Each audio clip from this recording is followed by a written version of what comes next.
Hey, it's Tonika Bruce, also known as Coach Bruce or the Network Nurse. I'm a registered nurse, an author, a leader, a doctoral student, a wife, and a parent. Join me on this journey to discuss nurse X's and O's from nursing to networking. With my experiences, failures, and lessons learned in leadership, business, and sports, my hope is to positively impact your life by challenging you to chase after your goals with relentless pursuit.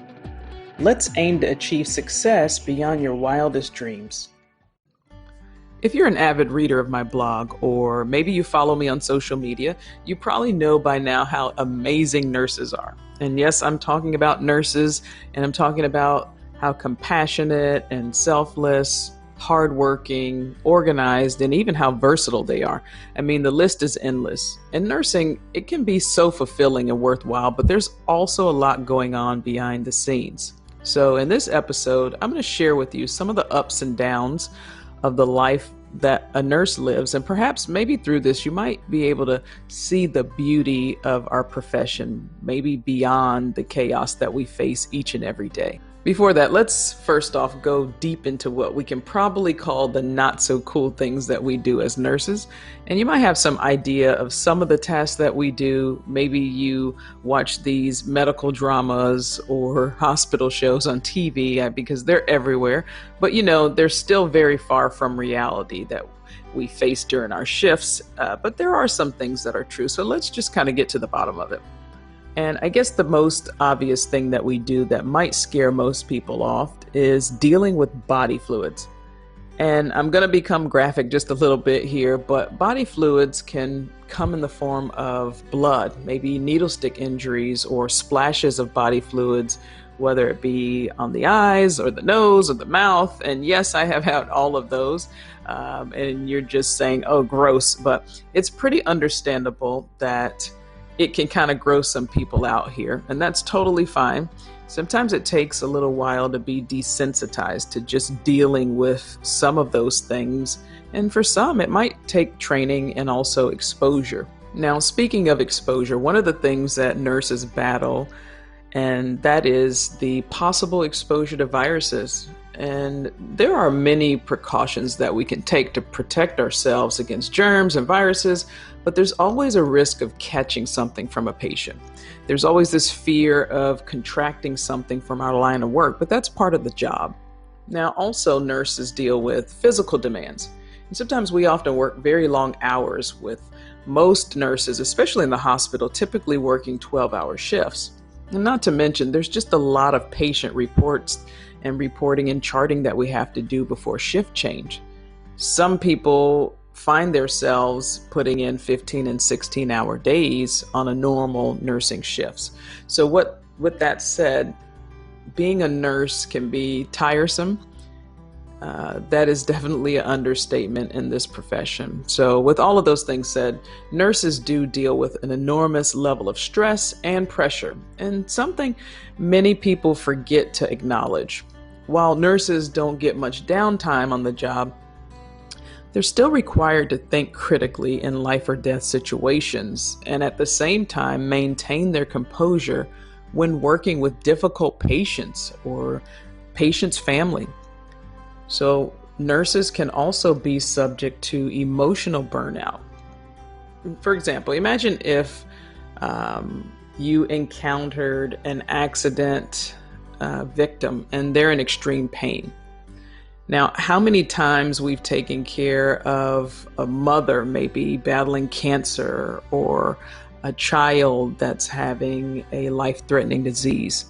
Imagine how many times nurses have seen deaths happen in our line of work. And it's always understand that it's a part of what we do as healthcare professionals, but I don't think it's something that we can ever just move on from easily, no matter how many times that you've been around it.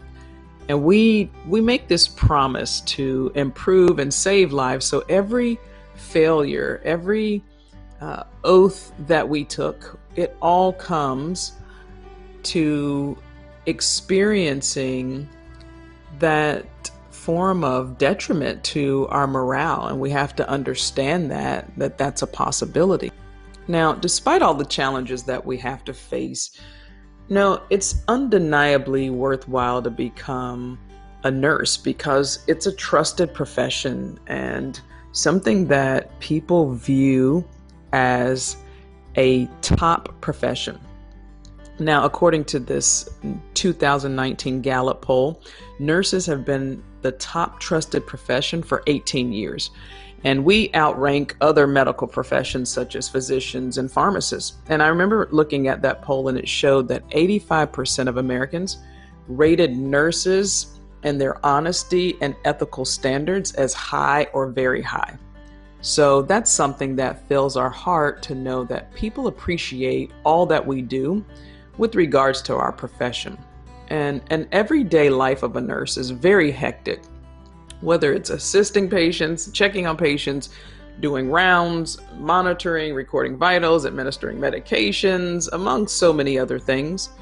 Wearing our scrubs and clogs and all of those things, we're always on our toes and we're working around the clock. It is a tough job, I must say, but what makes nursing so beautiful is the very opportunity to help and improve and save others' lives. Think about it this way. Not every profession gives you this sense of fulfillment. So as a nurse, when you encounter people in need, because of your work, you help them become better and you work with them to become well. And a lot of times you're helping them live another day. So the job can be very exhausting, but the thought of doing something for others makes everything just that much more worthwhile. And I believe becoming a nursing is a vocation. I mean, you dedicate your life serving others, whatever the circumstance might be. And the health and the well-being of others are put in your hands. So the very foundation of someone's life in your hands, and knowing that almost every day is tough for us, but the fact that we have the power to do something to change someone else's perspective in life, just simply because of our work and because of our service, that has to just fuel us. I know it fuels me to just continue to do what we do. And the satisfaction that we get knowing that one patient is finally going to get out of the hospital, or that parent is finally going to be able to take their child home, or someone's finally cancer-free after months of a battle, or your brother or sister is now well after undergoing treatment. It just makes our nursing journey that much more beautiful. Hopefully you guys liked today's episode. My goal is to be of help to you in making even the slightest change in your life through this podcast. And if that happens, then that's achievement enough for me. And I'd love to hear your thoughts. Make sure you don't forget to subscribe to the podcast. That's very important. And also connect with me on my social media pages. And if you want to know more about me, please visit tonikabruce.com. Now, there's always 3 things that you need to do in between now and the next episode.